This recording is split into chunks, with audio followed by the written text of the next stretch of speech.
ଯୁଗରେ ମଣିଷ ନୁହଁ ଲାଭ କ୍ଷେତ୍ର ହିସାବ କରିବାର ବୟସ ତ ହେଇନି।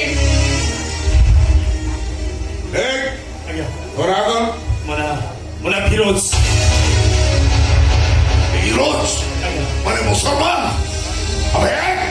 ମୁସଲମାନ ହେଇ ଗୋଟେ ହିନ୍ଦୁ ଝିଅକୁ ଭଲ ପାଇବାକୁ ସାହସ କରୁଛନ୍ତି।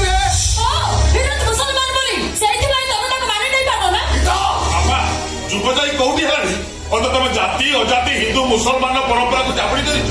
ମଣିଷକୁ ଯୁଗ ତିଆରି କରିନିଅ ମଣିଷ ଯୁଗକୁ ତିଆରି କରିଛି।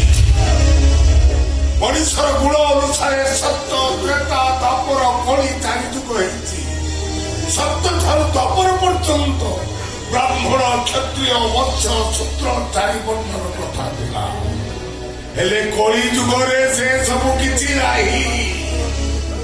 ବୋଲି କଳି ଯୁଗକୁ ସତ୍ୟ ଯୁଗ ଠାରୁ ଭଲ ବୋଲି କହିବା। କଳି ଯୁଗରେ ବ୍ରାହ୍ମଣ ତାର ବ୍ରହ୍ମ କର୍ମ କରୁନି, ବେଦ ପାଠ କରୁନି, ଗାୟତ୍ରୀ ଜପୁନି, କ୍ଷତ୍ରିୟ ପ୍ରଦା ପାଳନରେ ଦେଶକୁ ଲୁଣ୍ଠନ କରୁଛି। ବତ୍ସ ତାର ନିଜ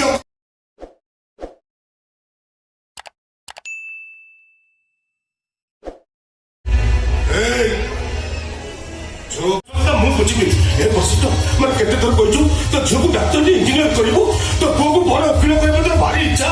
ମୁଁ ତୋତେ 5 ଲକ୍ଷ ଦେବି, ହେଲେ ପୁଲିସ ଏତିକି କହିବୁ ଗାଡିଟା ତୁ ଚଲାଉଥିଲୁ ବୋଲି।